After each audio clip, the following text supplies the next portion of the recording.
Step into the dark halls of history, to a time of nobility, power, and terrifying secrets. Today, we're exploring the chilling tale of Elizabeth Bathory, a name that sends a shiver down the spine of anyone who hears it. Born in 1560 into one of Hungary's most powerful families, Elizabeth lived a life of immense privilege. At just 15, she married Ferenc Nadasdy, a celebrated war hero known as the Black Knight of Hungary. While her husband was away fighting the Ottomans, Elizabeth managed their vast estates and numerous castles, a powerful and influential figure in her own right. But behind the walls of her fortress, a sinister legend was beginning to take shape, one that would earn her the infamous title of the Blood Countess. The stories are the stuff of nightmares. Whispers grew into accusations that Elizabeth Bathory was torturing and murdering hundreds of young women, mostly servants and local peasant girls. The most gruesome of these tales claimed she bathed in the blood of her victims, believing it would preserve her youthful beauty. Imagine the sheer terror of those living in the shadow of her castle, where young girls would vanish, never to be seen again. These horrific legends have since fueled countless vampire stories, books and movies, cementing her place as one of history's most terrifying figures. But how much of it is actually true? This is where the story gets even more complicated. Modern historians are divided. Some argue that the number of victims was wildly exaggerated and that the stories of bloodbaths were pure fabrication. They suggest that Bathory might have been the victim of a political conspiracy.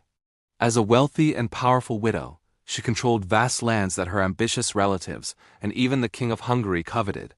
Could these horrific accusations have been a convenient way to seize her fortune and power?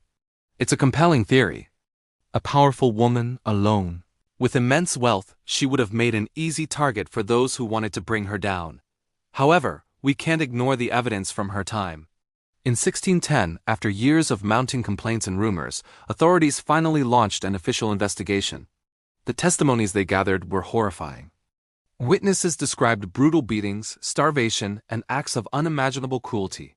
While we can't confirm the bloodbaths, the contemporary accounts paint a picture of a sadistic and violent ruler who inflicted terrible suffering on those under her command.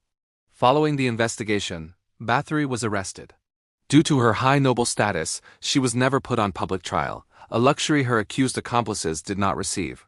4 of her servants were tried, convicted of being her partners in crime, and brutally executed. As for the Countess herself, she was sentenced to a grim fate.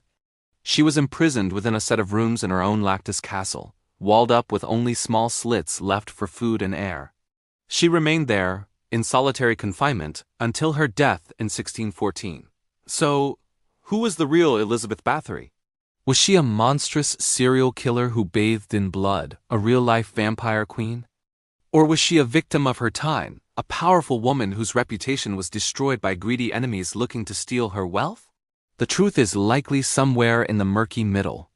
Perhaps she was a cruel mistress whose deeds were embellished into supernatural horror.